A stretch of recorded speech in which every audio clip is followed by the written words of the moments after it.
Starting ప్రే చేస్తాం.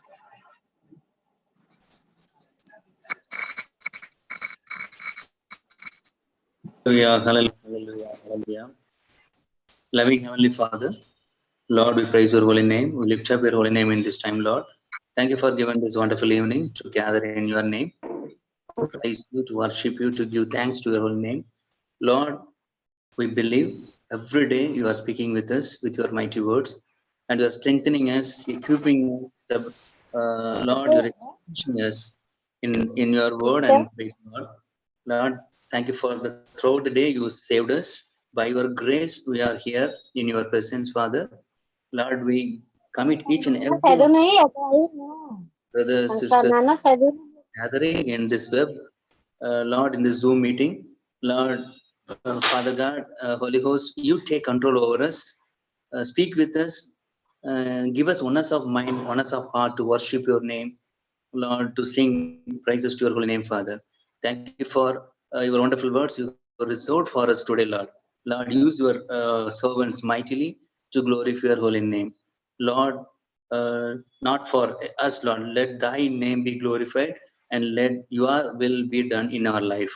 Lord, we pray for all the families, Lord, has to join in this Zoom Zoom meeting, Father.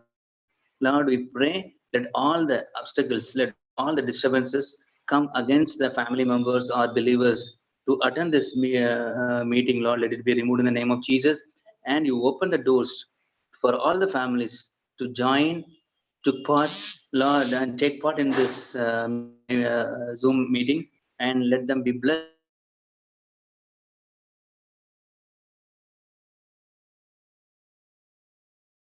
You take, we ask.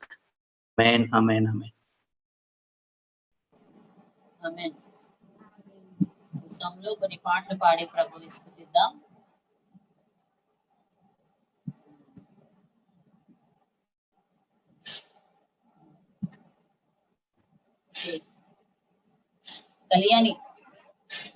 Kalyani ఒక పాట పాడి ప్రభువుని స్తుతిస్తుండగా మనందరం ఏకీభవిద్దాం.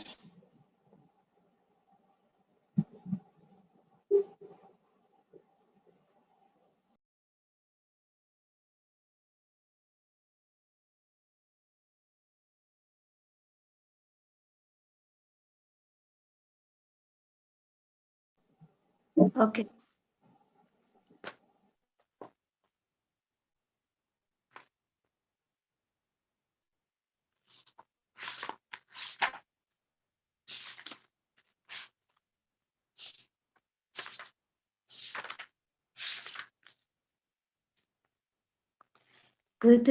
కుతూహలమార్భాటమే నా యేసుని సన్నిధిలో, కుతూహలమార్భాటమే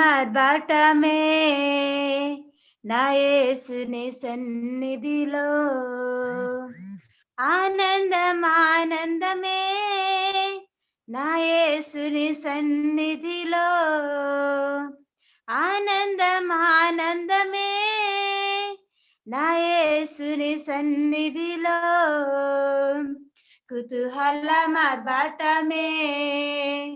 నా యేసుని సన్నిధిలో.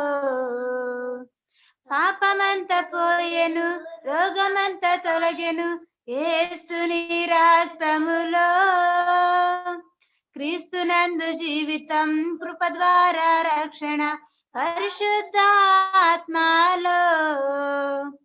పాపమంత పోయెను, రోగమంత తొలగెను యేసుని రక్తములో, క్రీస్తునందు జీవితం, కృప ద్వారా రక్షణ పరిశుద్ధాత్మలో. కుతూహలమార్భాటమే నా యేసుని సన్నిధిలో, కుతూహలమార్భాటమే నా యేసుని సన్నిధిలో. దేవాతి దేవుడు ప్రతిరోజు నివసించే దేవాలయం నేను, ఆత్మలోన దేవుడు గుర్తించే నన్ను, అద్భుతం అద్భుతమే. దేవాతి దేవుడు ప్రతిరోజు నివసించే దేవాలయం నేను. ఆత్మలోన దేవుడు గుర్తించే నన్ను, అద్భుతం అద్భుతమే, కుతూహలం ఆర్భాటమే, నా యేసుని సన్నిధిలో కుతూహలం ఆర్భాటమే, నా యేసుని సన్నిధిలో. శక్తినిచ్చు యేసు, జీవమిచ్చు యేసు, జయంపై జయం నిచ్చును. ఏకముగా కూడి హోసన్నా పాడి ఊరంతా చాటెదము. శక్తినిచ్చు యేసు, జీవమిచ్చు యేసు, జయంపై జయం నిచ్చును. హోసన్నా పాడి ఊరంతా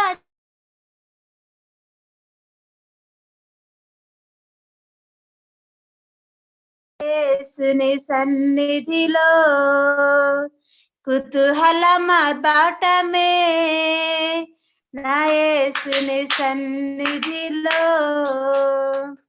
బూరాధ్వనితో పరిశుద్ధులతో యేసు రానయ్యుండే, ఒక్క క్షణంలోనే రూపాంతరం పొంది మహిమలో ప్రవేశిద్దాం. బూరాధ్వనితో పరిశుద్ధులతో యేసు రానయ్యుండే, ఒక్క క్షణంలోనే రూపాంతరం పొంది మహిమలో ప్రవేశిద్దాం. కుతూహలం ఆర్భాటమే, నా యేసుని సన్నిధిలో కుతూహలం ఆర్భాటమే, నా యేసుని సన్నిధిలో. ఆనందం ఆనందమే, నా యేసుని సన్నిధిలో. ఆనందం ఆనందమే, నా యేసుని సన్నిధిలో. కుతూహలం ఆర్భాటమే, నా యేసుని సన్నిధిలో. హల్లెలూయా.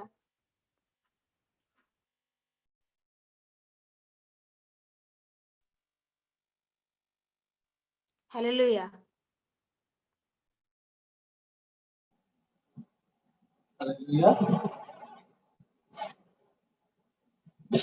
ఓకే, ఈ సమయంలో వాక్యం కొరకు ప్రార్థన చేసుకున్నాం.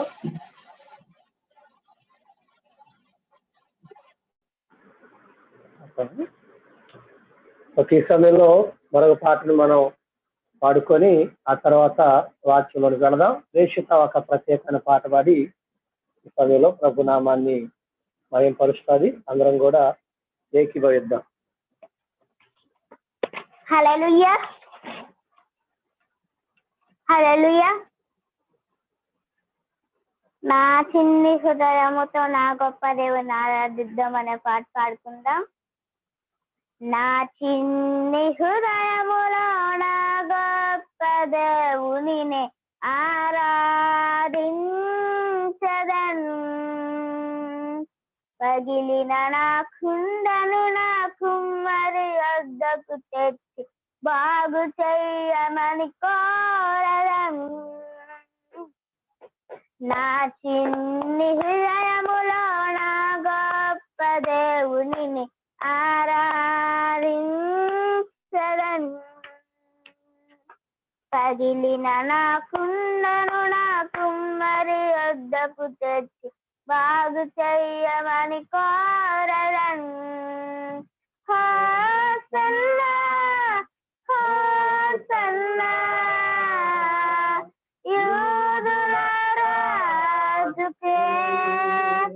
హోసన్నా హోసన్నా రానున్న రాజుకే. హోసన్నా హోసన్నా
నైన నేను మహిమగా మారుటకు నీ మహిమలు విరచితివా.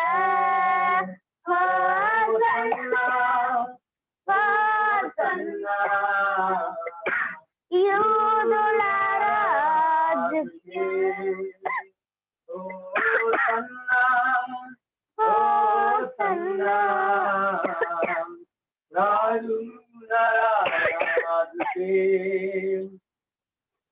అడుగులు తడబడిన వేళలో నీ కృపతో సరిచేసితివే. అడుగులు తడబడిన వేళలో నీ కృపతో సరిచేసితివే. నా అడుగులు స్థిరపరచి నీ సేవకై నడిచే కృప నాకిచ్చితివే. నా అడుగులు స్థిరపరచి నీ సేవకై నడిచే కృప నాకిచ్చితివే. హోసన్నా హోసన్నా యూదుల రాజుకి. హోసన్నా హోసన్నా రాజుకే. ఈ లోకయాత్రలు నాకున్న సంతయు. ఈ లోకయాత్రలు నాకున్న సంతయు. నాకిది శ్వాస విడిచే వరకు నీ పేరే ప్రకటించాలని. నాకిది శ్వాస విడిచే వరకు నీ పేరే ప్రకటించాలని. హోసన్నా హోసన్నా యూదుల రాజుకే. హోసన్నా హోసన్నా రానున్న రాజుకే. హల్లెలూయా. హల్లెలూయా. సమయంలో వాక్యం పాస్టర్ గారి సమయంలో వాక్యాన్ని మొత్తం పంచుకుంటారు. అందులో వాక్యం విందాం.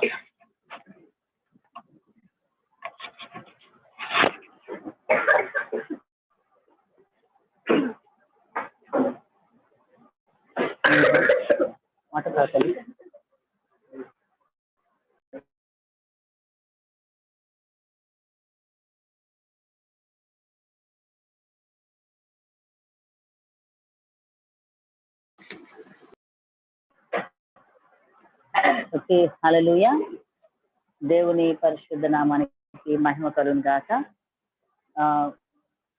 మలాకి గ్రంథంలోంచి గతసారి కొన్ని ప్రశ్నలు, దేవుడు అడుగుతున్నటువంటి ప్రశ్నల గురించి నేను చెప్తానని చెప్పి మీకు చెప్పడం జరిగింది కదా. సో మలాకి ప్రవక్త పాత నిబంధనలో చివరి గ్రంథం అది. నెక్స్ట్ మలాకి ప్రవక్త చిన్న ప్రవక్త అని ఆయనకి పేరు. అది కూడా ఎందుకో చెప్తాను. చిన్న ప్రవక్త అంటే ప్రవక్తల్లో ఆయన తక్కువ వాళ్ళని ఉద్దేశం కాదు, కానీ చిన్న ప్రవక్త అంటే వారు ఇచ్చినటువంటి వర్తమానం తక్కువ, వారు ఇచ్చిన వర్తమానం చిన్నది అంతే. అయితే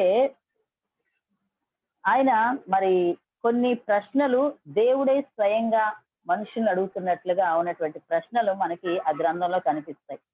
అలా మొట్టమొదటి ప్రశ్న మనం గతసారి విన్నాము. అదేంటది గుర్తుందా మీకు? మలాకి 1వ అధ్యాయం 2వ వచనంలో, ఏ విషయమందు నీవు మాయడల ప్రేమ చూపితివి అని చెప్పి దేవుడు మరి మనందరినీ అడుగుతున్నట్లుగా మనం చూసాం. అంటే ఏ విషయంలో మీరు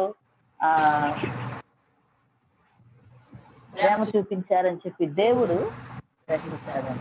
కనుక అది చూసాం మనం. దేవుడు యాకోబుని ప్రేమించాడు, ఏసావును ద్వేషించాడు.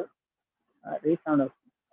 యాకోబుని ప్రేమించాడు, ఏసావుని ద్వేషించాడు. సో ఎందుకు ద్వేషించాడు ఏసావుని? దేవుడు పక్షపాత? దేవుడు ప్రేమలో ఏమైనా లోపం ఉంటుందా? లేదు. ఆయన ఎందుకు ద్వేషించాడంటే ఏసావులో మనం చూస్తాం కొన్ని మరి ఆయన అన్నిటికంటే శ్రేష్టమైన జ్యేష్ఠత్వాన్ని ఏసావు తృణీకరించాడు మొట్టమొదటిగా. రెండవదిగా అతడు తిండి బోతుగా మనం చూసాం. తర్వాత ఆయన వ్యభిచారిగా కూడా బైబిల్ ఆయన్ని పేర్కొంటుంది. డైరెక్ట్ గా బైబిలే చెప్తుంది ఆ విషయం. తర్వాత తల్లిదండ్రులకు ఏదైతే ఇష్టం లేదో దాన్నే తను చేసినట్లుగా మనం చూస్తున్నాం. జస్ట్ ఒక్క పూట కూటి కొరకు మరి జ్యేష్ఠత్వాన్ని అమ్మి వేసేటువంటి భ్రష్టుడు అని చెప్పి బైబిల్ ఏసావు గురించి మాట్లాడుతుంది. అయితే యాకోబు గురించి కూడా మనం చూస్తాం. యాకోబు కూడా ప్రారంభ దశలో మనం గమనిస్తే చాలా మంచివాడేం కాదు, తను కూడా పొరపాట్లు బలహీనతలు ఉన్నవాడే. కానీ తర్వాత తన జీవితం మనం గమనించినప్పుడు దేవుని దగ్గర పశ్చాత్తాప పడినట్లుగా మనం చూస్తాం. దేవుడు మరి తన జీవితాన్ని తను మార్చుకున్నట్లుగా మనం చూస్తాం. దేవుని చిత్తంలోనికి వచ్చి మరి యాకోబు మరి దేవుని యందు విశ్వాసం ఉంచినటువంటి వ్యక్తిగా, లేకపోతే యాకోబు ప్రార్థనా పరుడుగా కూడా మరి పరిశుద్ధ గ్రంథం పేర్కొంటుంది. మనకు తెలుసు యాకోబు రాత్రంతా కూడా దేవునితో వెనుగులాడాడు. కనుక మనము కూడా దేవుని చేత మరి ప్రేమించబడాలి అని అంటే యాకోబు వంటి లక్షణాలు మనం కలిగి ఉన్నప్పుడు దేవుడు మనల్ని కూడా ప్రేమిస్తాడు. అలాగే ఇష్టంలో రెండవ ప్రశ్న మనం చూద్దాం ఈ రోజున. మలాకి గ్రంథం 1వ అధ్యాయము 6వ వచనంలో అది ఉంటది. చూడండి, మలాకి గ్రంథం 1వ అధ్యాయం 6వ వచనం. కుమారుడు తన తండ్రిని గణపరచును గదా, దాసుడు తన యజమానుని గణపరచును గదా. నా నామమును నిర్లక్ష్య పెట్టు యాజకులారా, నేను తండ్రినైతే నాకు రావాల్సిన ఘనత ఏమాయను? నేను యజమానుడనైతే నాకు భయపడేవాడెక్కడ ఉన్నాడు అని సైన్యములకు అధిపతి యెహోవా మిమ్మల్ని అడుగగా, ఏమి చేసి నీ నామమును నిర్లక్ష్య పెట్టుదుమని మీరందరూ. దేవుడు ప్రశ్నిస్తున్న రెండవ ప్రశ్న ఏంటంటే, ప్రజలంట ఇలా అంటున్నారంట, ఏం చేసి నీ నామం నిర్లక్ష్య పెట్టాము? చాలా సార్లు మరి దైవ సేవకులు కూడా విశ్వాసులను పిలిచి, అయ్యా దేవుని సన్నిధికి రండి, మీరు దేవునికి దూరం అయిపోతున్నారు అని చెప్పి మధ్యలో మేము కొంతమంది మరి రెగ్యులర్ గా మరి ప్రార్థనకి కొంచెం సరిగా రాని వాళ్ళతో మేము మీరు దేవునికి దూరం అవుతున్నారు అని అంటే వాళ్ళు చెప్పిన విషయం ఏంటంటే, లేదండి మేము ప్రార్థనలో ఉన్నాము, లేదండి మేము బాగానే ప్రార్థన చేసుకున్నాం, ఒక చర్చ్ కంటే రాలేకపోతున్నామే కానీ మేము ప్రార్థన చేసుకుంటున్నామండి, ప్రతిరోజు మేము కుటుంబ ప్రార్థన చేసుకుంటున్నాం, మేము ప్రతిరోజు బైబిల్ చదువుకుంటున్నాం, మేము ఆధ్యాత్మికంగా బాగానే ఉన్నాం, మేమేమి దేవునికి దూరం కాలేదు అని సమాధానం వస్తుంది చాలాసార్లు. ఇక్కడ కూడా దేవుడు అదే అంటున్నాడు. ఇజ్రాయిల్ ఏమో వాళ్ళు ఏం చేస్తారో తర్వాత దేవుడే స్వయంగా చెప్తాడు. కానీ వాళ్ళు ఏమంటున్నారంట, ఎక్కడ ప్రభువా మేము నిన్నెప్పుడు నిర్లక్ష్యపరిచాం, దేవా అమ్మో మేము నిన్ను నిర్లక్ష్యపరిచామా అని చెప్పి ఇజ్రాయిల్ దేవుడినే ప్రశ్నిస్తా ఉన్నారంట. ఇప్పుడు దేవుడు అంటున్నాడు, కుమారుడు తన తండ్రిని ఘనపరుచును కదా. అంతే కదా, సహజంగా ప్రతి ఇంట్లో తల్లిదండ్రులు ఉన్నారు, బిడ్డలు ఉన్నారు. బిడ్డలకి తెలుసు తప్పకుండా బిడ్డలు తమ తండ్రిని గౌరవిస్తారు. ఎదిరించి మాట్లాడినా తండ్రి ఒక దెబ్బ వేస్తే మళ్ళీ ఏం చేస్తారు, లోబడతారు. తప్పకుండా ప్రతి ఇంట్లో తండ్రిని బిడ్డలు గౌరవిస్తారు కదా. మరి అలా అయితే దాసుడు తన యజమానిని గణపరచును కదా. దాసుడు కూడా జనరల్ గా పనులు కూడా తమ యజమానులకి దగ్గర ఎలా ఉంటారు, ఒదిగే ఉంటారు. యజమానుల దగ్గర మరి విధేయత చూపిస్తారు. అయితే నేను యజమాని అయితే నాకు భయపడేవాడు ఎక్కడా అని అడుగుతున్నాడు దేవుడు. నిజంగా నేను మీకు తండ్రినే అయితే నాకెందుకు భయపడట్లేదు మీరు? ఓకే, నేను యజమాని. చూడండి, మనం ప్రార్థన చేసేటప్పుడు తండ్రి తండ్రి తండ్రి అని చెప్పి 100 సార్లు అంటాం ప్రార్థనలో. ఈరోజు నా తల్లిదండ్రులుగా ఉన్న ప్రతి ఒక్కరము దేవుని యొక్క ప్రేమను చాలా చక్కగా అర్థం చేసుకోగలగాలి. దేవుని యొక్క గొప్పతనాన్ని చాలా చక్కగా అర్థం చేసుకోగలగాలి మనం. ఎందుకంటే ఒక కుటుంబంలో ఒక తండ్రిగా నువ్వు నీ బిడ్డల కొరకు ఎలాగైతే ఆలోచన చేస్తావో, వారి భవిష్యత్తు కొరకు ఎలాగైతే ప్రణాళికలు వేస్తావో, రేపటి కొరకు ఎలా అయితే నువ్వు మరి నీ బిడ్డలు ఉండాలని కోరుకుంటావో, అలాగే మరి నీ పరలోకపు తండ్రి కూడా నీ పట్ల ఆలోచిస్తున్నాడని ఎందుకు అనుకోవు? చాలా సార్లు చాలా మంది ఏమనుకుంటారంటే దేవుడు మమ్మల్ని మర్చిపోయాడు, లేకపోతే దేవుడు మా గురించి ఆలోచన చేయట్లేదు అన్నట్లుగా మాట్లాడుతూ ఉంటారు. కానీ ప్రియమైన దేవుని బిడ్డలారా, మనం అర్థం చేసుకోవాల్సిన విషయం ఏంటంటే నువ్వు ఒక తండ్రిగా నీ బిడ్డల కొరకు ఎంత ప్రీ ప్లాన్డ్ గా ఉంటున్నావో, ఎంత వాళ్ళ భవిష్యత్తు కొరకు ఆలోచన చేస్తున్నావో, ఎంతగా వారి భవిష్యత్తు కొరకు చింతిస్తున్నావో, నీ పరమ తండ్రి కూడా అంతే చింతిస్తున్నాడు అన్న విషయం మర్చిపోకూడదు. మరొక ప్రాముఖ్యమైన విషయం ఏంటంటే, కొన్ని సందర్భాల్లో భూలోకపు తండ్రులు అన్ని ఇవ్వలేరు బిడ్డలకి, ఆశిస్తారు కానీ ఇవ్వలేరు. కానీ పరమ తండ్రి అలా కాదు. పరమ తండ్రి ప్రతిదీ నీకు ఇవ్వగలడు. హల్లెలూయా. కనుక ప్రియమైన దేవుని బిడ్డలారా, ఆయన మన పరమ తండ్రి. నెంబర్ 2, ఆయన యజమానుడు. అదే టైంలో గుర్తుపెట్టుకోవాలి, యజమానుడు ఆయన. మన యజమాని దగ్గర మనం ఎలా ఉండాలి? మన యజమాని దగ్గర మనము ఎలా ఉండాలి? విధేయత కలిగి ఉండాలి. చూడండి, మీలో కొంతమంది జాబ్స్కి వెళ్తారు, మీ అధికారుల ముందు ఎలా ఉంటారు? మీరు చాలా భయంగా ఉంటారు. మీ ఆఫీసర్, మీ సార్ గనక మీ ఆఫీస్ లో మీ సార్ ఉంటే ఎలా ఉంటారు? మీరు మాట్లాడరు, చాలా విధేయతగా ఉంటారు. మీరు ఆఫీస్ మానేస్తే సెలవు పెడితే ఆయన మీకు ఫోన్ చేసి కనుక్కుంటాడా రావట్లేదని, లేకపోతే మీరు ఆయనకి ఫోన్ చేస్తారా? మీరే ఆయనకి ఫోన్ చేసి ఇంటిమేషన్ ఇస్తారు, ముందు కూడా ఇన్ఫర్మేషన్ ఇస్తారు రావట్లేదని. సెలవు పెట్టాలి, ముందు కూడా చెప్పాలి ఎందుకు రావట్లేదు, రీజన్ ఉంటుంది, ఒక లెటర్ ఇవ్వాలి, చాలా ఫార్మాలిటీస్ ఉంటాయి.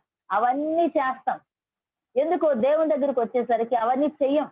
దేవుని దగ్గరికి వచ్చేసరికి చాలా ఈజీగా, ఒకసారి ఒకరిని ఎలాగే అన్నాం మేము, మీరు మీ అధికారులకి మరి చెప్పకుండా మానతారా? మందిరానికి చాలా ఈజీగా మానేస్తారంటే, అధికారులు వేరండి, మీరు వేరండి, మీరు మాకు తల్లిదండ్రులు అన్నారు. తల్లిదండ్రులు అయితే తండ్రికి చెప్పకుండా ఉంటారా ఏ విషయమైనా? అధికారులు కఠినంగా ఉంటారు, మీరు కూడా కఠినంగా ఉంటే ఎలాగండి? అధికారులు వేరు, వాళ్ళ జీతాలు ఇస్తున్నారు, వాళ్ళు వేరు, వాళ్ళ అన్యులు. మీరు అలా కాదండి. నిజమే, మరి తల్లిదండ్రులమే కదా ఆధ్యాత్మికంగా. మరి ఆధ్యాత్మికత ఇక్కడ దేవుడు అదే అంటున్నాడు. మరి తండ్రిని అయితే ఏది నాకు రావాల్సిన ఘనత?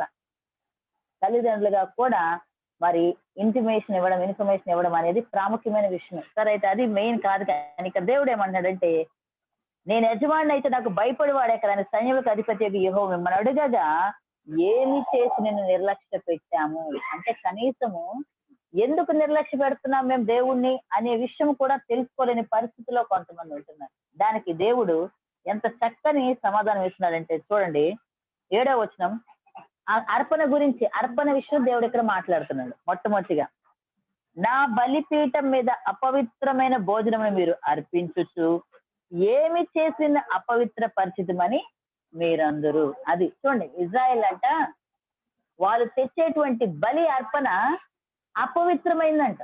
అపవిత్రమైనటువంటి బలులు తెచ్చి దేవునికి అర్పిస్తూ మరలా అంటున్నారంట, ఏం చేసామయ్యా మేము, ఏం పొరపాటు చేసాం? కొంతమంది అంతే అడిగినప్పుడు, ఏమైందండి పాస్టర్ దాంట్లో ఏమైంది, చాలా సింపుల్ గా తీసుకుంటారనమాట. దేవుణ్ణి బాధ పెట్టి దేవుని సన్నిధికి రాకుండా, లేకపోతే దేవుడు విశ్వాసపైన వచ్చి కొన్ని బాధ్యతలను నిర్వహించకుండా అవి మీరు ఎందుకు చేయట్లేదని అడిగినప్పుడు చాలా ఈజీగా సమాధానం చెప్పే వాళ్ళు ఉన్నారు. ఇక్కడ అదే జరుగుతుంది. వాళ్ళు ఏమంటున్నారంటే, బలిపీఠం మీద అపవిత్రమైన భోజనం అర్పిస్తూ ఏం చేసి అపవిత్రపించాం అని అడుగుతున్నాను. తర్వాత, యెహోవా భోజనపు బలను నీచపరిచినందు చేతనే కదా. చూడండి, దేవుడు తన బలిపీఠం మీద మరి ఇజ్రాయెల్ చేసే పనుల గురించి ఆయన ఎంత బాధతో చెప్తాడంటే, నీచపరుస్తున్నారంట బలి అర్పణ గురించి. ఎలాగా? 8వ వచనం, గ్రుడ్డి దానిని తీసుకొని బలిగా అర్పించిన ఎడల అది దోషము కాదా? అంటే ఇజ్రాయెల్ ఏం చేస్తున్నారు? గ్రుడ్డి దానిని తెచ్చి అర్పిస్తున్నారు. అది వారికి దోషంగా అనిపించలేదు. మన అందరికీ తెలుసు పాత నిబంధన. ఒకసారి లేవి కాండానికి వెళ్దాం. ఒక్కసారి ఒక వచనం చదువుకుంటే మనకు అర్థమవుతుంది. లేవి కాండంలో మనం గమనించినట్లయితే దేవుడు ఇజ్రాయెల్ అందరికీ ఆజ్ఞలు ఇచ్చాడు. లేవి కాండం 22వ అధ్యాయంలో బలి అర్పిస్తే గనక ఏం చెయ్యాలి అనేది ప్రతిదీ దేవుడు ముందుగానే చెప్పాడు. దేవుడు చెప్పకుండా ఏది కూడా మనల్ని టెస్ట్ చేయడు. మనల్ని చెప్పకుండా మన తీర్పులోకి ఏది తీసుకురాడు దేవుడు. కనుక దేవుడు ఇజ్రాయిల్ అందరి భూమి పైన ఇజ్రాయిలను స్పెషల్ గా సెపరేట్ చేసుకున్నాడు. ఆయన ఆ యొక్క ఇజ్రాయిల్లో మరలా దేవుడు వాళ్ళందరూ కూడా 12 గోత్రాలుగా విభజించి అందులోంచి లేవి గోత్రాన్ని తన పని కొరకు మాత్రమే ప్రత్యేకపరుచుకున్నాడు. మళ్ళీ ఆ లేవి గోత్రంలోంచి దేవుడు అహరోను కుటుంబాన్ని యాజకులుగా ఎన్నుకున్నాడు. ఎవరి బాధ్యతలు వారికి ఇచ్చాడు. మోషే చనిపోక మునిపే ఒక్కసారి కూడా కాదు, దేవుడు 2 సార్లు, ద్వితీయోపదేశ కాండం అంటాం కదా, అంటే అది 2వసారి. అంటే దేవుడు తను చెప్పినటువంటి ఆజ్ఞలన్నిటినీ కూడా ఇజ్రాయెల్ అందరికి 2 సార్లు ఖండితంగా చెప్తాడు. 2 సార్లు ఏమని చెప్తాడంటే, మీరు తప్పకుండా ఇవి పాటించాలి, ఇవి పాటించకపోతే ఇగో ఈ శిక్షలు వస్తాయి, ఇవి పాటిస్తే ఇదిగో ఈ మేళ్ళు వస్తాయి అని చెప్పి దేవుడు చాలా క్లియర్ గా వాళ్ళ ఎదుట అన్ని చెప్పిస్తాడు.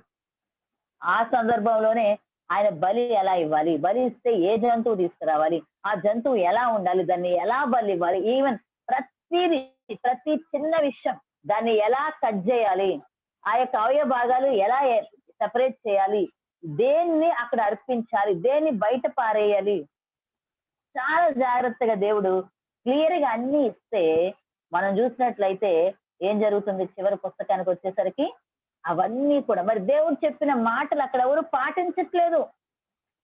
దేవుడు చెప్పిన మాటలు ఎవరు పాటించట్లేదు. చూడు, లేవికాండం 22వ అధ్యాయము 17వ వచనం. Leviticus chapter 22 versus 17.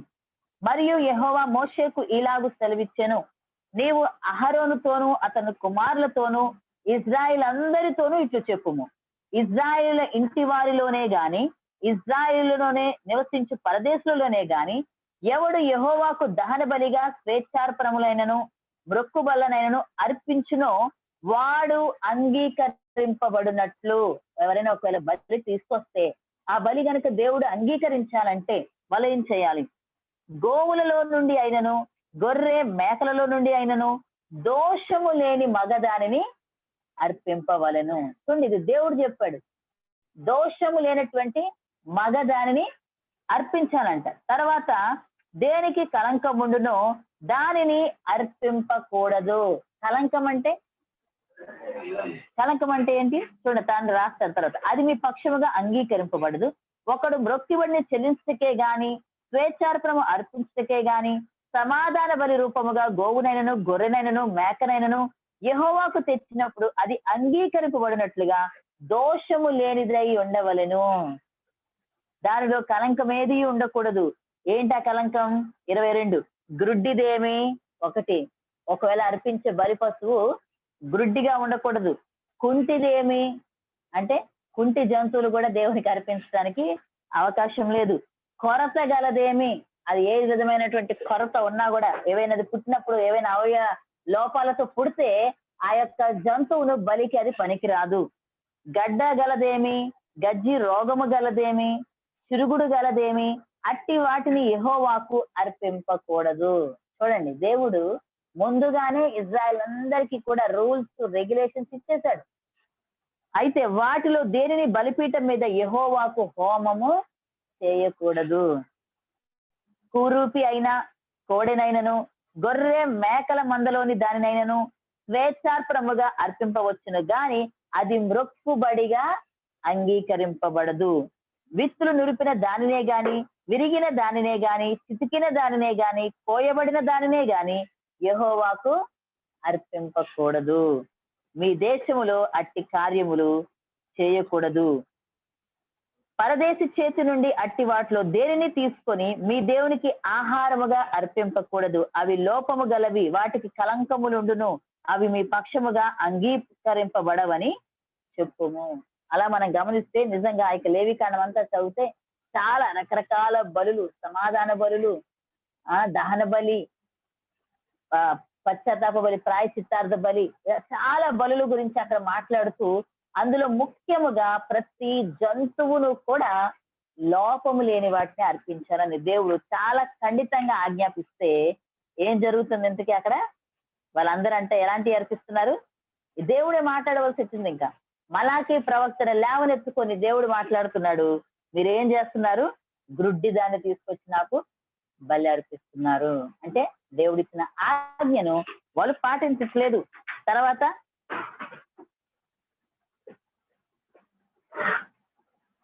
8వ వచనం, కుంటి దానినైనా రోగము గల దానినైనా అర్పించిన ఎడల అది దోషము కాదా?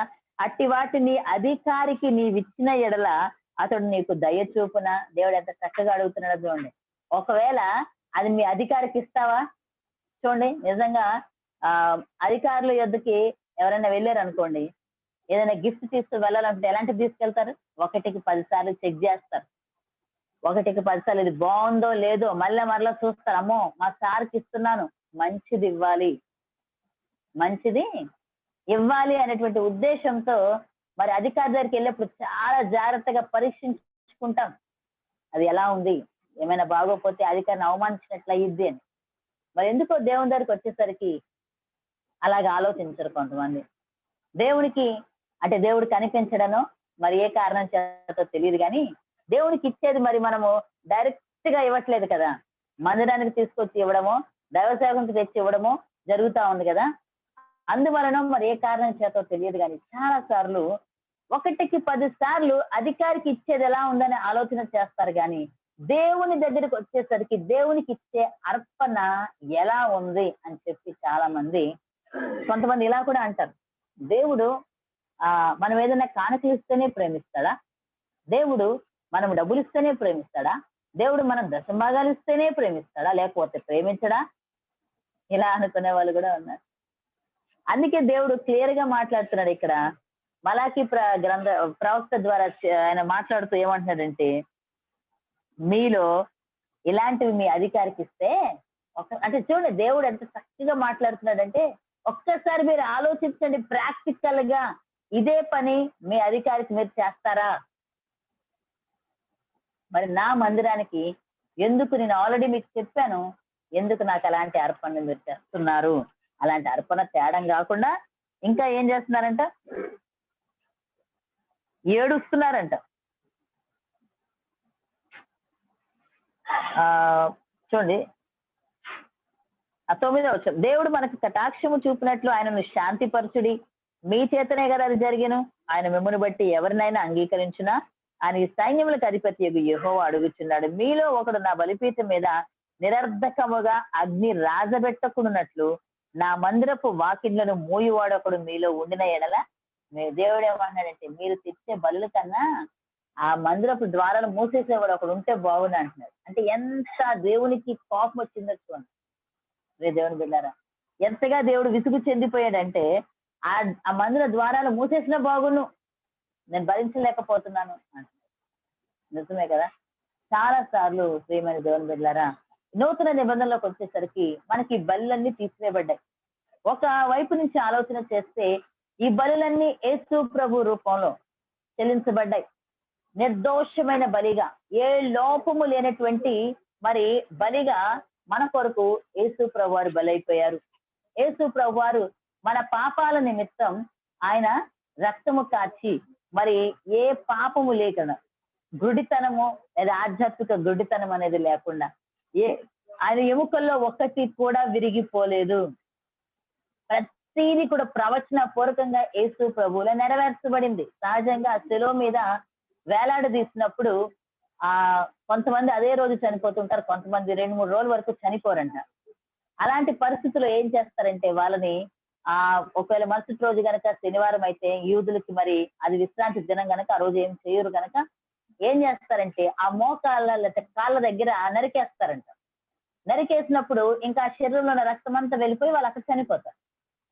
జనరల్ గా వాళ్ళు యేసు ప్రభు వారు చనిపోయినప్పుడు కూడా అదే జరగాలి వాస్తవంగా. కానీ ఒక ప్రవచనం ఉంది, ఆయన ఎముకల్లో ఒకటి కూడా విరిగిపోకూడదు. కనుక ఏమైందంటే వాళ్ళు ఆ కాళ్ళు విరగొట్టక మునిపే ఆయన చనిపోయాడు. అంటే ప్రతిదీ కూడా యేసు ప్రభు వారిలో నెరవేర్చబడింది. ఈ యొక్క బలి అనేది యేసు ప్రభు వారిలో నెరవేర్చబడింది. యేసు ప్రభు వారు మన కొరకు బలి అయిపోయారు. అది ఒకటి, అది అయిపోయింది. రెండవది ఏంటంటే, మరి ఇంకా నూతన నిబంధనలో బలి ఏంటి? కొత్త నిబంధనలు ఇంకా మరి ఏ బలులు లేవా అంటే, మనందరికీ తెలుసు రోమా పత్రిక 12వ అధ్యాయము 1వ వచనం. ఎవరు బలి అర్పించాలి? ఇప్పుడు కొత్త నిబంధన భక్తులందరూ బలు అర్పించాలి. ఎలాంటి బలి అది? రోమా పత్రిక 12వ అధ్యాయం 1వ వచనం.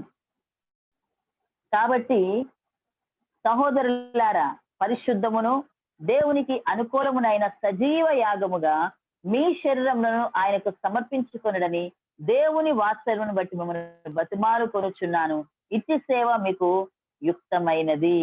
మీరు ఈ లోక మర్యాదను అనుసరింపక ఉత్తమమును అనుకూలమును సంపూర్ణమునై ఉన్న దేవుని చిత్తం ఏదో పరీక్షించి తెలుసుకున్నట్లు మీ మనస్సు మారి నూతన మగుట వలన రూపాంతరము పొందుడి. హల్లెలూయా. అదనమాట. అంటే నూతన నిబంధనలో మనం అర్పించే బలి ఏంటంటే, ఒకటి యేసుప్రభువారు మన కొరకు బలి అయిపోయారు, అది జరిగిపోయింది, ప్రవచనపూర్వకంగా అది నెరవేర్చబడింది. అయితే క్రొత్త నిబంధనలో మనం అర్పించవలసిన బలి ఏంటంటే, అందులో ఒకటి అర్పణము అనేసరికి మన మైండ్ లో ఎక్కువగా వచ్చేది డబ్బులు, మనీ ఒక్కటేనా మనం దేవునికి అర్పించేది? అసలు దానికంటే ప్రాముఖ్యమైనది మనల్ని దేవునికి సమర్పించుకోవాలి, మనము దేవునికి అర్పించుకోవాలి. ఎలా అర్పించుకోవాలి? గురుడిది ఉండకూడదు. యెహోవాకు అర్పించేది ఏదైనా ఆయన చేత అది అంగీకరించబడాలి అని అంటే గనక అందులో గురుడిది ఉండకూడదు. మనకి ఆధ్యాత్మిక అంధకారం ఉండకూడదు.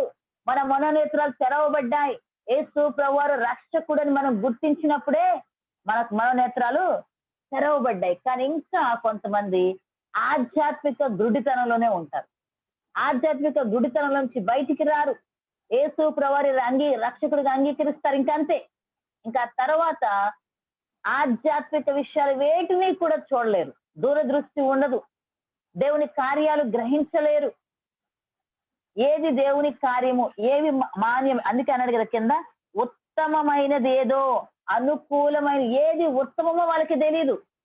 అందుకే నిజంగా దేవుని మందిరంలో కొన్ని పనులు అప్పగించినప్పుడు దానిలో ఉన్నటువంటి మేలేంటో వారికి తెలియక ఏం చేస్తుంటారంటే తృణీకరిస్తా ఉంటారు.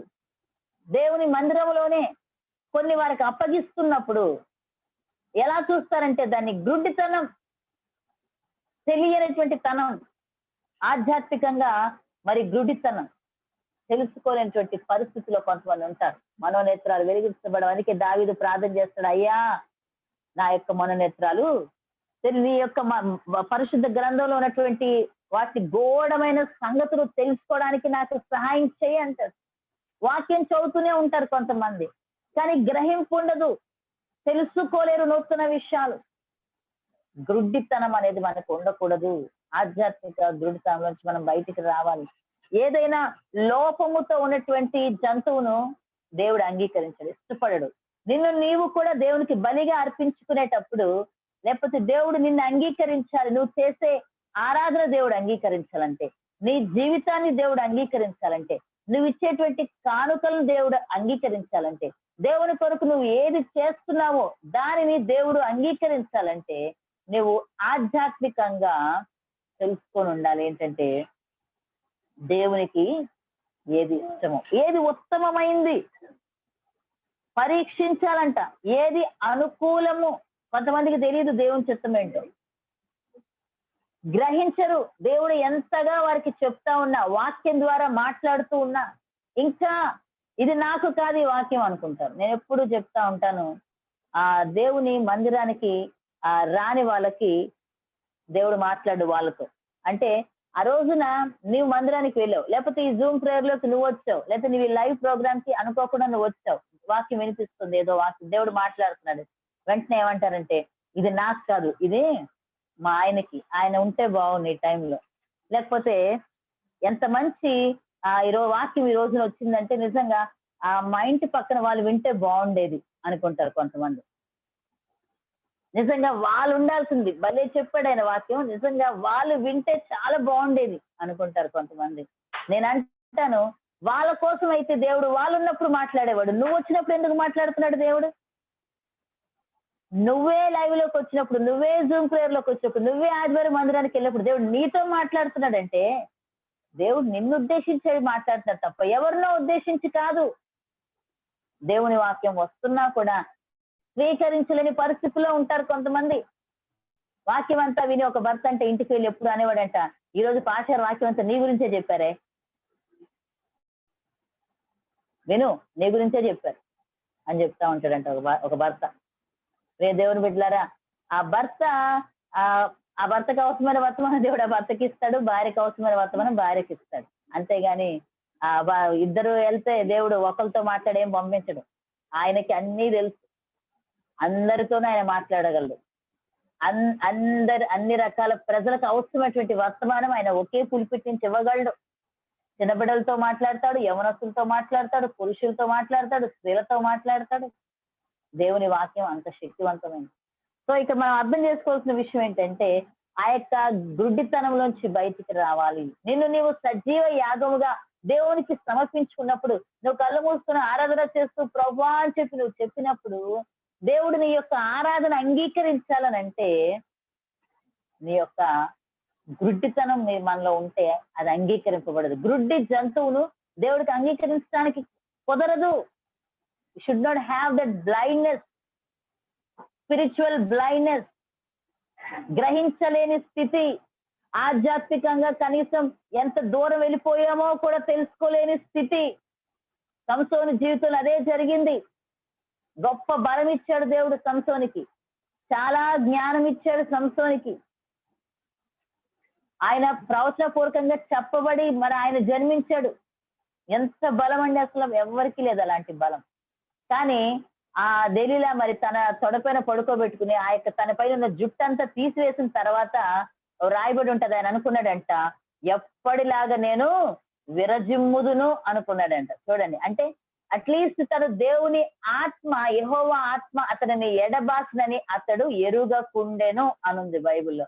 అంటే కనీసం అన్ని సంవత్సరాలు పరిశుద్ధాత్మ అభిషేకంతో ఉన్నటువంటి వ్యక్తి పరిశుద్ధాత్మ దేవుడు తను విడిచి వెళ్ళిపోయాడని కూడా గ్రహించలేకపోయాడు. అలా ఉంటారు కొంతమంది.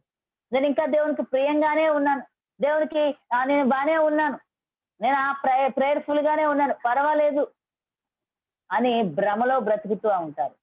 ఆధ్యాత్మిక అంధకారం, spiritual blindness, unable to realise where you are, కనీసం తెలుసుకోలేనటువంటి స్థితి. ఎక్కడున్నాను నేను స్పిరిచువల్ గా? దేవునికి ఎప్పుడో దూరం అయిపోయి ఉంటావు. కానీ ఎలా ఉంటుందంటే నేను ప్రార్థన చేస్తుంటే దేవుడు సహాయం చేస్తున్నాడండి, అది కాదు. ప్రార్థన చేస్తుంటే ఆ దేవుడు ప్రార్థన ఆలకిస్తున్నాడంటే నువ్వు నీ ఆధ్యాత్మిక స్థితికి ఫస్ట్ క్వాలిటీ ఏంటంటే యూ షుడ్ నెవర్ సిన్. నువ్వు స్పిరిచువల్ గా బాగున్నావు అంటే ఫస్ట్ ఆ క్వాలిటీ ఏంటంటే పాపం అనేది చేయడం నువ్వు భయపడతావు. You will live a holy life, that's it. You will live a pure life. That is the quality of a Christian. నీ సాక్ష్యం, your testimony, నీ సాక్ష్యం ఇంపార్టెంట్. అంతేగాని నేను చక్కగా పాటలు పాడుతున్నానండి, నేను చక్కగా ప్రార్థన చేస్తున్నానండి, నేను చక్కగా బైబిల్ చదువుతున్నానండి, అవి కాదు. నేను స్పిరిచువల్ గా ఉన్నానా లేనా అనేది నా రియల్ ప్రైవేట్ లైఫ్ అనేది ఇంపార్టెంట్. నేను ఒంటరిగా ఉన్నప్పుడు నా ఆలోచనలు ఎలా ఉంటున్నాయి, నేను ప్రైవేట్ గా సింగిల్ గా ఉన్నప్పుడు నా తలంపులు ఎలా ఉంటున్నాయి, that is what really I am. It's very easy to live up to be pure or holy in front of 10 people. It's very easy. 10 మంది ఉంటే వాళ్ళ ముందు మనం ఏదో ఒక స్పిరిచువల్ ముసుగేసుకుని ప్రేయర్ఫుల్ గా ఉండడం ఈజీయే. అజూమ్ ప్రేయర్ లోకి ఒక 20 మంది వచ్చినప్పుడు అందరితో కలిసి చక్కగా పాటలు పాడేసి వీడియో ముందు లేకపోతే మనుషుల ముందు పాటలు పాడడం ఈజీయే.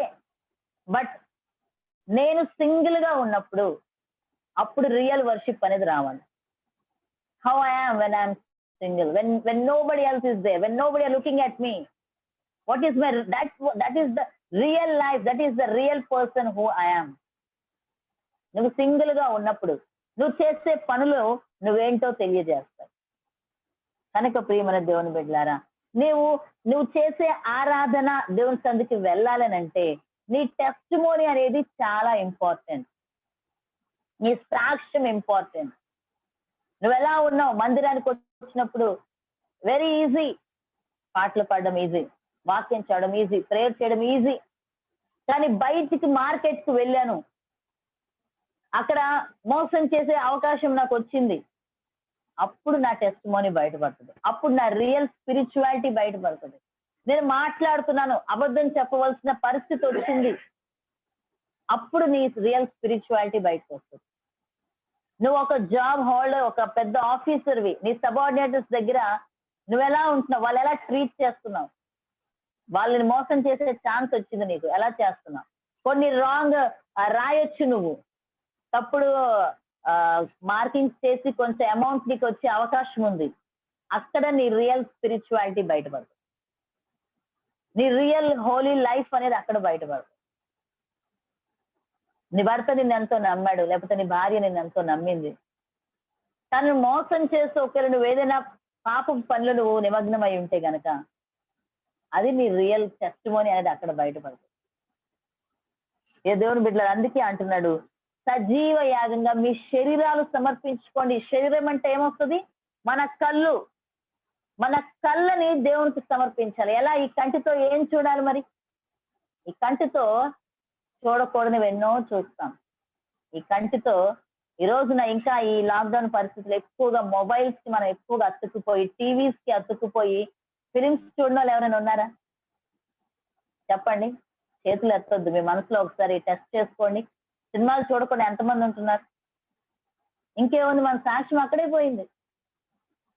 ఈ కళతో ఫిలిమ్స్ చూస్తాం, ఈ కళతో చూడకూడని చూస్తాం, ఈ కళతో మళ్ళీ ఇదే కళతో వచ్చి బైబిల్ చదువుతాం, ఇదే కళతో మళ్ళీ ఏసయ్యా ఏసయ్యా. ఈ నోటితో బైబిల్ చదువుతాం, ఈ నోటితో పాటలు పాడతాం. అందుకే కదా చక్కగా అంటాడు భక్తుడు బైబిల్లో, నరంకి నాలుగుకి నరం లేదు, ఏం చేస్తాము?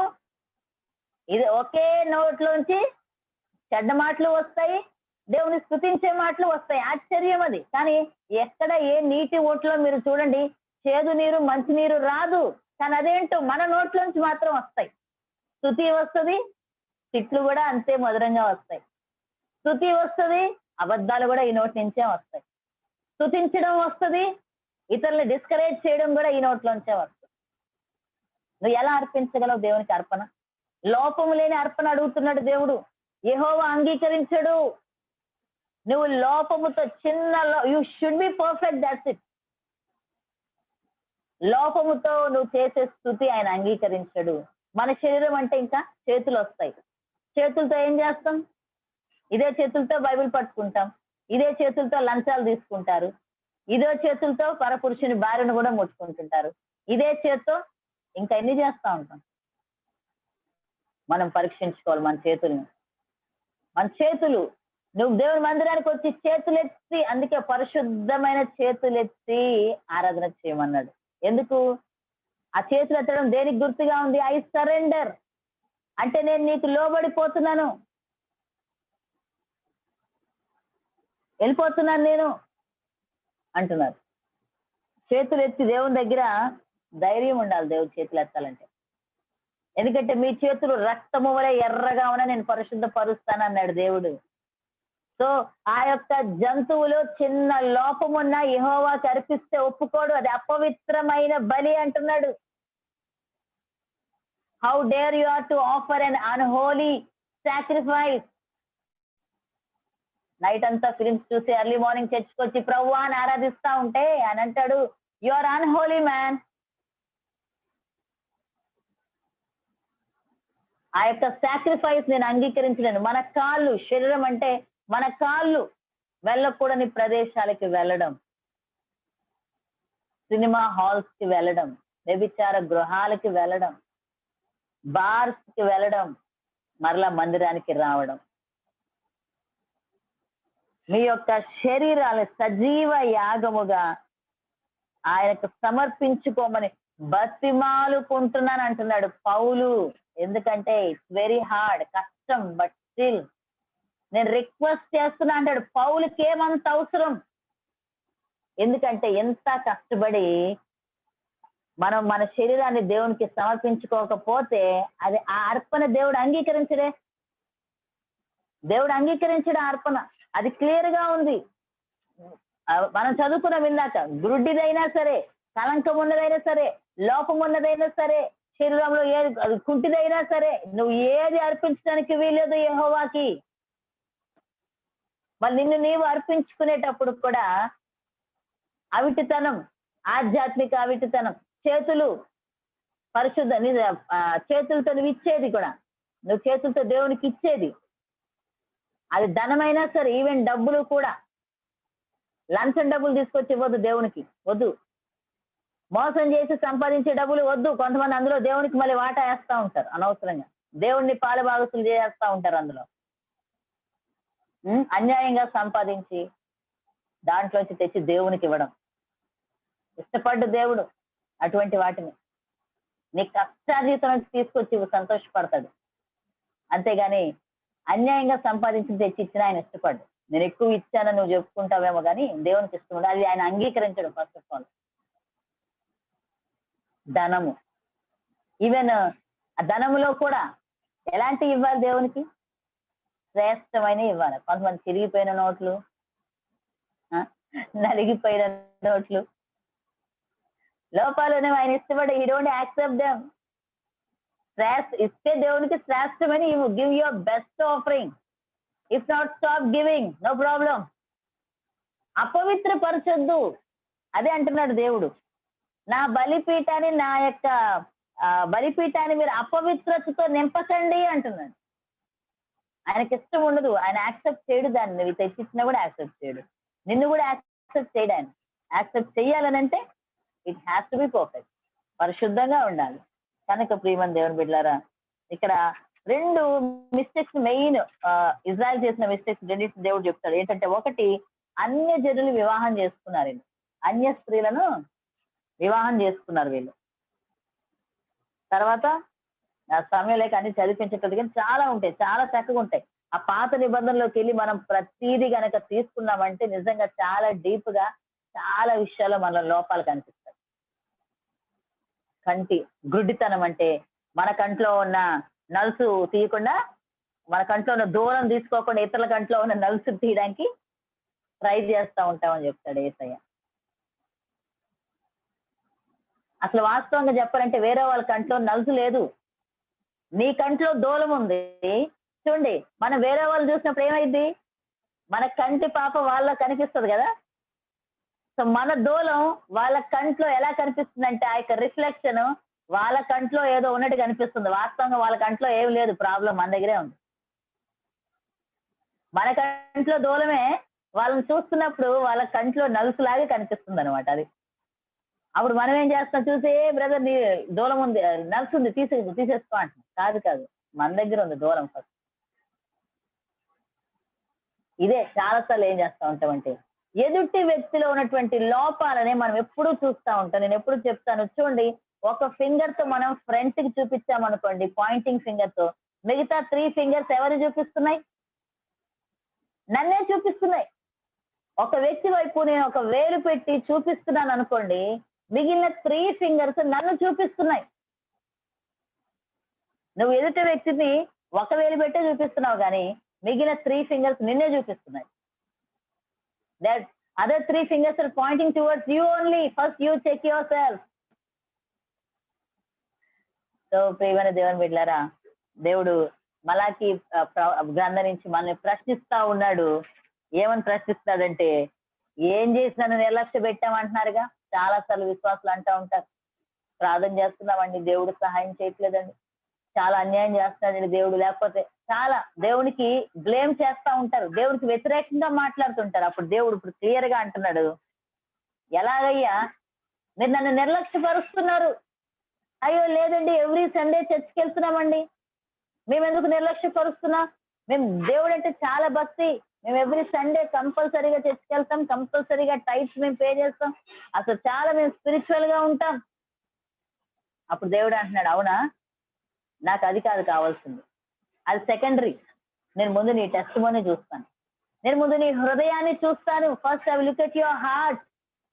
నీ హృదయం ముఖ్యం నాకు, నీ హృదయం ఎలా ఉంది. తర్వాత గుడిదని యాక్సెప్ట్ చేయను. స్పిరిచువల్ గా నువ్వు ఎలా ఉన్నావు, ఎలాంటి స్థితిలో ఉన్నావు, నాకు అది కావాలి. నువ్వు ఎంత ఆధ్యాత్మికంగా ఎదిగావు, నాకు అది కావాలి. ఏమైనా లోపాలు ఉంటే నేను వాటిని అంగీకరించలేను. మనం అనుకుంటాం, రోజు ఉదయాన్నే ప్రార్థన చేసుకుంటున్నాం, బైబిల్ చదువుకుంటున్నాం, సండే చర్చికి వెళ్ళిపోతున్నాం, ఇంకా దశభాగాలు ఇస్తున్నాం. ఓకే, ఐఎమ్ పర్ఫెక్ట్ అనుకుంటున్నాం. నో, దేవుడు అది కోరుకోవట్లే. అది కావాలి, ప్రేయర్ చేయాలి, బైబిల్ చదవాలి, దశమ భాగాలు ఇవ్వాలి, మందిరానికి వెళ్ళాలి. ఓకే, నువ్వు ఈ 4 చేసేసి ఐఎమ్ పర్ఫెక్ట్ అనుకుంటే దేవుడు ఒప్పుకోడు. అవి కాదు, వాటికంటే ఇంపార్టెంట్ నీ హార్ట్, నీ హృదయం. వాటికంటే ముఖ్యమైనది నీ హృదయం. అక్కడ నువ్వు ఎలా ఉన్నావు? How is your heart? Prayer చేస్తున్నా, పరిసైడు కూడా ప్రేయర్ చేశాడు, మరి పరిసైడు కూడా ప్రేయర్ చేసి ప్రార్థనాపరుడు అనుకున్నాడు, మరి నువ్వు ప్రేయర్ చేస్తున్నావు, మరి పరిసైనికి నీకు తేడా ఏంటి? నేను దశభాగులు ఇచ్చేస్తున్నా అనుకుంటున్నావు. యేసు ప్రభు ఒకసారి చెప్పాడు, డబ్బున వాళ్ళందరూ వచ్చి దశభాగం ఇచ్చారు, మరి ఒక పేద విధవరాలు కూడా ఇచ్చింది.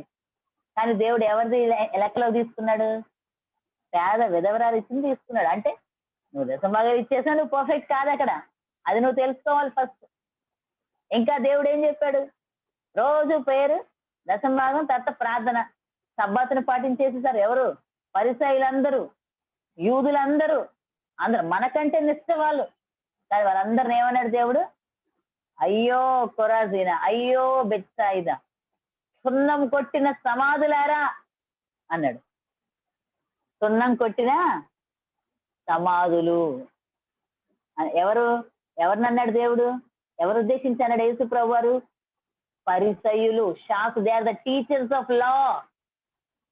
But Jesus addressed them as graves. సున్నం కొట్టిన సమాధులు. మనం అనుకుంటాము, నేను ప్రేయర్ఫుల్, నేను బైబిల్ చదివేసుకుంటున్నా, నేను స్పిరిచువల్. నీకు నువ్వు అనుకుంటే సరిపోదు. నీ యొక్క యాక్సెప్టబుల్ గా ఉండాలంటే నీ వర్షిప్, నీ యొక్క టెస్టిమోనీ చాలా ఇంపార్టెంట్.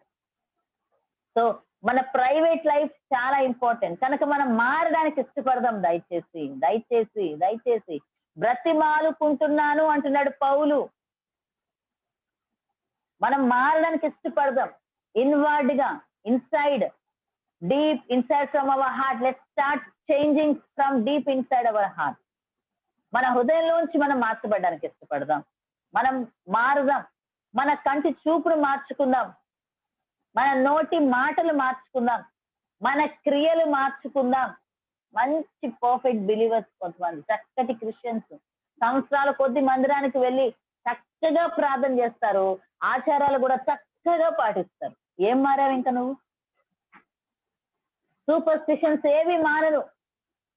రోజులు పాటిస్తారు, ఆచారాలు పాటిస్తారు. ఇంకా ఏం క్రైస్తవుడు నువ్వు? ఏం క్రైస్తవురాలు నువ్వు? అన్ని చక్కగానే ఉంటాయి. మళ్ళీ పర్ఫెక్ట్ అని ప్రేయర్కి వెళ్తారు, ప్రేయర్కి బైబిల్ చదువుతారు, అన్నిట్లోనే ఆయన పర్ఫెక్ట్ అంటారు. మళ్ళీ ఆచారాలు పాటిస్తూనే ఉంటారు. అన్ని ఆచారాలన్నీ పాటిస్తారు, ముహూర్తాలు చూసుకుంటా ఉంటారు, వాస్తులు చూస్తూ ఉంటారు. ఇంకా ఏది నీ క్రైస్తవత్వం? ఇంకేది? అక్కడే ఓడిపోయావు. వాస్తుని పాటిస్తావు, మందిరానికి వెళ్తావు, 10,000 రూపాయలు వేస్తావు, దేవుడు సంతోషపడతాడు అనుకుంటున్నావా? Will God be happy with your money? Never. నీ మనీ వద్దు దేవునికి. It is not your money God is looking at. నీ ధనం కాదు దేవునికి కావాల్సింది. మనము మన టెస్టిమోనీలో మార్పు రావాలి. మన అనుదిన జీవితంలో మార్పు రావాలి. మనం చేసే ఆరాధన దేవునికి ఇష్టకరంగా ఉండాలి. కనుక ప్రియమైన దేవుని బిడ్డలారా, దేవుడే డైరెక్ట్ గా ప్రశ్నిస్తున్నాడు, ఏది నాకు రావాల్సిన మర్యాద? నేను తండ్రిని అయితే ఏది నాకు ఘనత? నువ్వు నిజంగా దేవుని తండ్రి తండ్రి అని ప్రార్థన చేస్తున్నావు అని అంటే, మరి నీ తండ్రి ఎన్ని ఆజ్ఞలు ఇచ్చాడు నీకు? వింటున్నావా వాటన్నిటిని? ఆజ్ఞ. కొంతమంది ఇంకా అసలు దశంభాగాలు కూడా తీనోళ్ళు ఉంటారు. కొంతమంది దశంభాగాలు తీరు. ఎంత ఎంత ధైర్యం అండి అసలు వాళ్ళకి. అది ఆజ్ఞలు, దేవుని ఆజ్ఞ. అది చేయకుండా ఎంతో ధైర్యంగా ఉండగలుగుతారు కొంతమంది. ఇక ఏమి భక్తి అండి? అక్కడే మన భక్తి బయటపడతా ఉంది. చిన్న చిన్న లోపాలు కొంతమందిలో ఆశ్చర్యం అనిపిస్తుంది. దేవుడు నిజంగా మనకి ఎన్ని మేలు చేశాడు, ఎంత కృతజ్ఞత కలిగి ఉండాలి మనం. కానీ చిన్న చిన్న లోపాలతో దేవుని సన్నిధికి దూరం అయిపోతూ మరలా మందిరానికి వెళ్ళి కన్నీరు విడిచి ఆరాధన చేస్తూ ఉంటాం. మారదాం ప్రేమ దేవుని బిడ్డలారా. అందుకే పౌలు అంటున్నాడు, రూపాంతరపు అనుభవంలోకి రండి అన్నాడు. రూపాంతరం. గొంగళి పురుగులాగే ఉంటది, కానీ అది తర్వాత ఎలా మారుతుంది? అందమైన సీతాకోక చిలకలాగా మార్చబడుతుంది. ఎప్పుడు అది ఒక గుహలోకి వెళ్ళిపోతుంది. ఒక మట్టి ఆ మట్టిని తయారు చేసుకుని దాని లోపలికి వెళ్ళిపోద్ది. వెళ్ళిపోయి కొన్ని రోజులు ఎవరికి కనిపించదు. అంత ముందంతా అందరం అసహించుకుంటాం ఆ గొంగళి పురుగుని. ఇప్పుడు ప్రస్తుతం మన జీవితం అదే. మన జీవితం నిజంగా తెరిస్తే దేవుని దాకా వద్దు, మనకే అసహ్యం అనిపిస్తుంది. అసలు మనం ఏంటో ఒకసారి ఆలోచన చేసుకుంటే నిజంగా మన ఆలోచనలు చాలు. మన జీవిత విధానం ఒకసారి జ్ఞాపకం చేసుకుంటే నీ మనస్సాక్షి ముందు నీకు నేరారోపణ చేస్తుంది. ఎవరో వద్దు, ఎదుటి వ్యక్తి నేను అనక్కర్లేదు. నీ మనస్సాక్షే నువ్వు ఎంత వాక్య ప్రకారం జీవిస్తున్నావు ఒకసారి పరీక్షించుకుంటే నీ మనస్సాక్షి నీ మీద నేరారోపణ చేస్తుంది. అప్పుడు అసహ్యం వేస్తుంది మన జీవితం మీద. మనకి నేను ఇలాంటి వాడినా, ఇలాంటి దాన్నా, నేను ఎంత చెడ్డవాడినా. అలాంటి గొంగలు పురుగు లాంటి జీవితాన్ని యేసు ప్రభువు ఎలా మారుస్తారు తెలుసా? రూపాంతరపు అనుభవం అంటే పరిపూర్తిగా మార్పు. ఇంకా అసలు ఆ అసహ్యం, ఇంకా అసలు సీతాకోక చిలుకను చూస్తే ఇంకా ఎవరికి కూడా అసహ్యం పుట్టదు, ప్రేమ పుడుతుంది, వెళ్ళాలనిపిస్తుంది, పట్టుకోవాలనిపిస్తుంది, దాని వెనక పరిగెడుతూ ఉంటారు పిల్లలు. అలా ఉండాలి మన టెస్టిమోనీ. అలా ఉండాలి మన టెస్టిమోనీ. ప్రజలు ఆకర్షించబడే విధంగా మన మాట్లాడే విధానం, మన జీవిత విధానం, అడుగు ఈవెన్ మన ఇంటికి వచ్చినప్పుడు కూడా, మన ఇంట్లోకి ప్రజలు వచ్చి చూసినప్పటికీ కూడా, మన లైఫ్ ని చూసినప్పుడు కూడా మనము సీతాకోక చిలుక అనుభవం కనిపించాలి ప్రజలకు. అంతేగాని బయట ఒక ముసుగు, ఒక ఆత్మీయత ముసుగు, మందిరానికి వెళ్ళినప్పుడు ఒక క్యాప్, ఆత్మీయుడు అనే క్యాప్, ఆఫీస్కి వెళ్తే మరొక నిజ స్వరూపం, ఇంటికి వెళ్తే మరొక నిజ స్వరూపం. మాస్కులు పెట్టుకుంటా ఉంటాం కదా, మొహానికి మాస్కులు వేసుకుంటా ఉంటారు. మందిరానికి వెళ్ళినప్పుడు మాత్రం ఆయనంత మరి పరిశుద్ధుడు ఇంకొకరు ఉండరేమో, పరలోకానికి ఈయనే ఫస్ట్ వెళ్తాడేమో అనిపిస్తుంది. ఇంటికి వెళ్తే భయంకరమైనటువంటి వ్యక్తిగా కనిపిస్తాడు ఇంట్లో మనకు. ఆ భార్యను అడిగితే లేకపోతే భర్తను అడిగితే తెలుస్తుంది వారి నిజ స్వరూపాలు. ఆఫీస్కి వెళ్తే ఇంకో డిఫరెంట్ టెస్టిమోనీ ఉంటది అక్కడ ఆయనకి. ఏం జీవితం అండి అది? మరలా మనం వెళ్ళి మందిరానికి వెళ్ళి తండ్రి నిన్ను ఆరాధించునంటే ఆయన నవ్వుతా ఉంటాడు పైన. ఎలా యాక్సెప్ట్ చేస్తాడు మన ఆరాధన? అర్పణ. ప్రియ దేవుని సంగమా, ఆలోచన చేద్దాం. సమయం అయిపోయింది. కళ్ళు మూసుకున్నట్లయితే చిన్న ప్రార్థన చేసుకుందాం. అందరం కూడా కళ్ళు మూసుకున్నట్లయితే ప్రార్థన.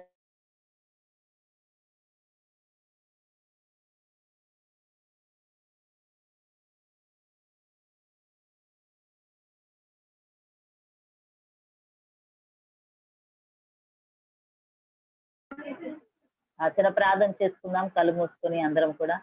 ప్రియ దేవుని బిడ్డలారా, యాక్చువల్ గా నేను సిద్ధపడలేదు, నేను సిద్ధపడింది వేరు, కానీ మరి ఎందుకో దేవుడు ఈ మాటలు చెప్పించాడు. ఏదేమైనా కూడా మరి దేవుడు మనతో మాట్లాడే దేవుడు వ్యక్తిగతంగా నాతో మాట్లాడాడు. ఒకసారి పరీక్షించుకుందాం.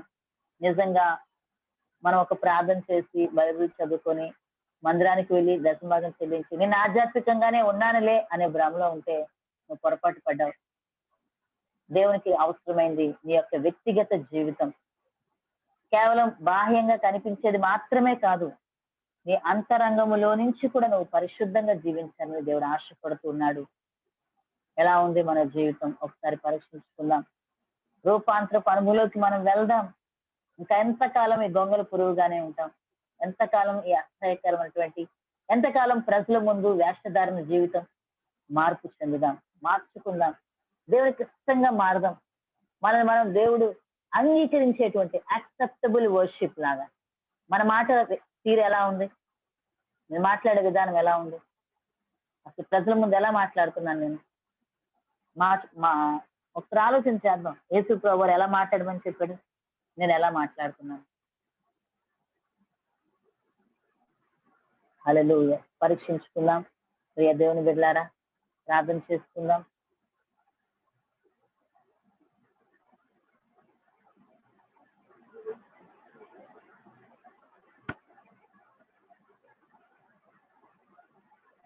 సో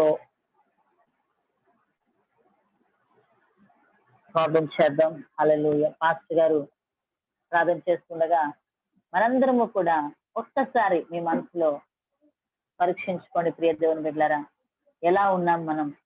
మన టెస్టిమోనీ ఎలా ఉంది? ఆఫీస్ లో మనకి ఎలాంటి టెస్టిమోనీ మనం ఇచ్చాం? ప్రజలు మనం చూసినప్పుడు వీళ్ళు క్రైస్తవులు అని అంటున్నారా, లేకపోతే ఆ దేవుని దూషించే విధంగా మనం ఉంటున్నామా? ఒకసారి పరీక్షించుకున్నాం. నువ్వు గుడ్డి దాన్ని తెచ్చి అర్పిస్తే నేను అంగీకరించిన అంటున్నాడు దేవుడు. మరి నీవు సరైన సాక్ష్యం లేకుండా నువ్వు తెచ్చించే అర్పణలు దేవుడు ఇష్టపడ్డు కనుక నీ కంటి చూపు, నీ నోటి మాటలు, నీ క్రియలు, నీ నడవడిక అంతా ఒకసారి పరీక్షించుకుందామా? ఒక్కసారి పరీక్షించుకుని దేవుని ఒప్పుకుందాం. లోపాలు ఉంటే మన దేవుని ఒప్పుకొని విడిచిపెడదాం. హల్లెలూయా, హల్లెలూయా. పాస్టర్ గారు ముగింపు ప్రార్థన చేస్తారు.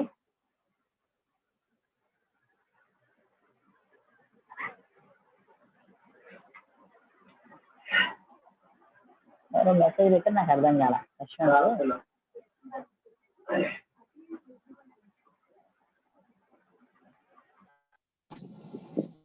పరిశుద్ధుడు అయిన తండ్రి, ప్రేమ కలిగిన యేసయ్య, పరిశుద్ధమైన మీ నామానికి వందనాలు. ఇంతవరకు ఈ సేవకురాలను నీ పక్షంగా నిలబెట్టుకుని ఈ రాత్రి మా అందరికి అవసరమైన సందేశాన్ని మీరు అనుగ్రహించిన విధానం కొరకు మీకు కృతజ్ఞతార్పణలు చెల్లిస్తున్నాం. ఆ నీ మాటలు మా అందరి హృదయాలలో అవి నాటబడి అవి మా జీవితాలను అయా తండ్రి నీకు అనుకూలమైనటువంటి అర్పణగా మార్చగలిగే భాగ్యం దయచేయండి. నీకు ఇష్టకరమైనటువంటి అర్పణలు అర్పించేటువంటి దేహాలుగా మాకు ఉండగలిగే భాగ్యం దయచేయమని ప్రార్థన చేస్తూ ఈ సేవకురాలను కూడా మీరు ఇంకా బహుబలంగా వాడుకోమని ఈ జూమ్ లోను లైవ్ లోను వీక్షిస్తూ వింటున్న ప్రతి ఒక్కరిని కూడా మీరు దర్శించారని మీకు వందనాలు చెల్లిస్తూ యేసు నామములో ప్రార్థించడి వేడుకుంటున్నాము తండ్రి. ఆమేన్.